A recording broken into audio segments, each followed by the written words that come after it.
من حمزه ونفخه ونفاسه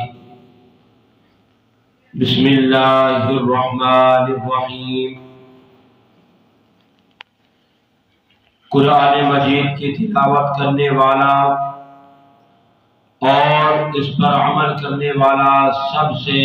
بہتر مومن ہے۔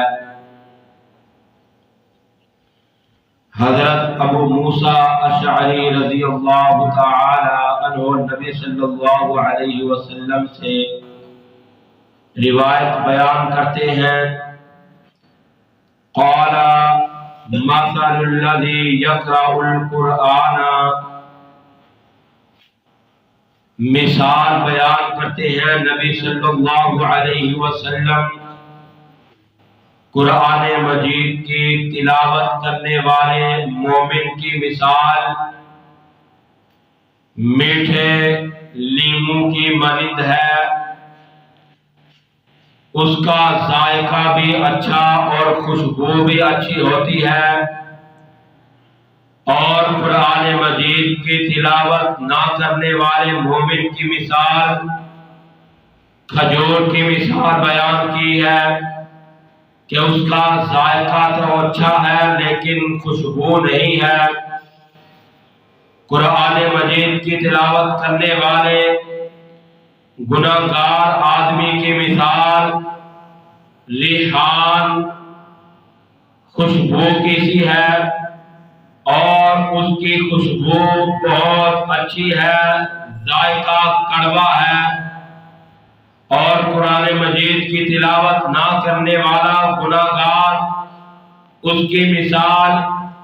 نبی صلی اللہ علیہ وسلم نے کڑوے پھل کی جیسی مانند بیان کی ہے کہ اس کا ذائقہ بھی کڑوا ہوتا ہے اور خوشبو بھی اس کی اچھی نہیں ہوتی۔ نبی صلی اللہ علیہ وسلم نے فرمایا، قرآن مجید پر عمل کرنے والا مومن وہ قابل رشک ہوتا ہے، اللہ رب العزت کے فرشتے اس انسان پر رشک کرتے ہیں۔ حضرت عبداللہ بن عمر رضی اللہ تعالی عنہما روایت بیان کرتے ہیں، قال آپ فرماتے ہیں، سمعت رسول اللہ صلی اللہ علیہ وسلم، میں نے نبی صلی اللہ علیہ وسلم سے سنا، یقول آپ فرما رہے تھے، لا حسد الا علی اثنین رجل اتاہ اللہ الکتاب وقام به آناء اللیل ورجل اعطاہ اللہ مالا فهو يتصدق به آناء اللیل وآناء النہار۔ نبی صلی اللہ علیہ وسلم آپ صلی اللہ علیہ وسلم کو فرماتے ہوئے سنا ہے کہ دو چیزیں جو ہیں ان پر آدمی رشک کر سکتا ہے۔ ایک وہ جس کو اللہ رب العزت نے قرآن مجید دیا ہو، وہ قرآن کی تلاوت کرنے والا قاری قرآن ہو، اللہ نے اس کو خوبصورت آواز سے نوازا ہے، اللہ رب العزت نے اس کو بہت ہی پیاری آواز دی ہے، قرآن پڑھتا ہے اور موتی پرو دیتا ہے، انسان کہتا ہے کہ کاش کہ اس کا قرآن میں سنتا رہوں، میرا دل جو ہے بہت زیادہ یہ خواہش ظاہر کرتا ہے کہ یہ قرآن کی تلاوت کرتا رہے، میں قرآن کی تلاوت سنتا رہوں۔ جیسے امام کعبہ عبد الرحمن السدیس قرآن مجید کی تلاوت کرتے ہیں، مکہ کے رہنے والے لوگ ان کی تلاوت رات دن گاڑیوں کے اندر، اپنے گھروں کے اندر، اپنے کاروبار میں، دکانوں میں ان کی تلاوت لگا کے رکھتے ہیں، اور پاکستان کے اندر بھی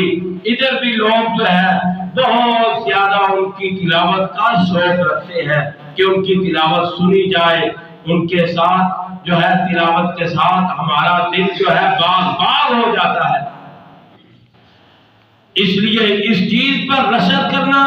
کہ کاش کہ اللہ رب العزت مجھے بھی خوبصورت آواز دے، میں بھی اسی طرح قرآن مجید کی تلاوت کیا کروں، اس قاری قرآن پر رشک جائز ہے۔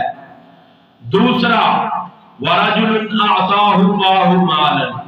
دوسرا وہ انسان جس کو اللہ رب العزت نے مال و دولت سے نوازا،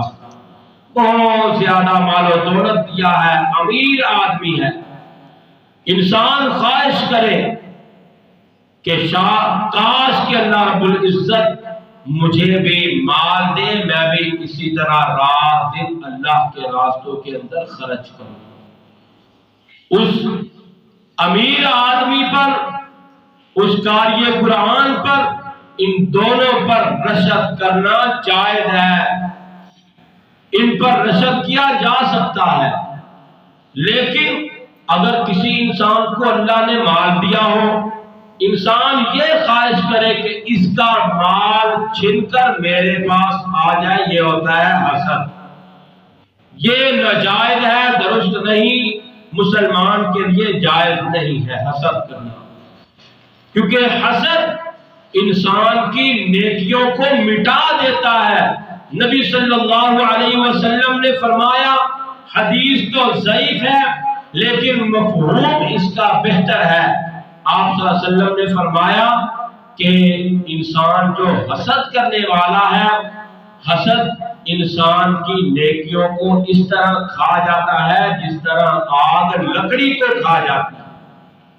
اس طرح انسان کی نیکیاں ختم ہو جاتی ہیں حسد کرنے والے انسان کی۔ حسد اسلام میں جائز اور درست نہیں ہے۔ انسان رشک کر سکتا ہے کہ اللہ نے اس کو مال دیا ہے، اللہ نے اس کو آواز دی ہے، اللہ کاش کہ میری بھی آواز اس طرح بنا دے، مجھے بھی اللہ مال و دولت سے اسی طرح نواز دے، میں بھی رات دن اللہ کے راستوں میں خرچ کیا کروں۔ یہ رشک ہے، رشک جائز ہے، اور حسد کرنا ناجائز اور درست نہیں ہے، ناجائز ہے اور گناہ کا سبب ہے۔ اللہ ہمیں عمل کرنے کی توفیق عطا فرمائے۔ وآخر دعوانا ان الحمد للہ رب العالمین۔ بسم اللہ الرحمن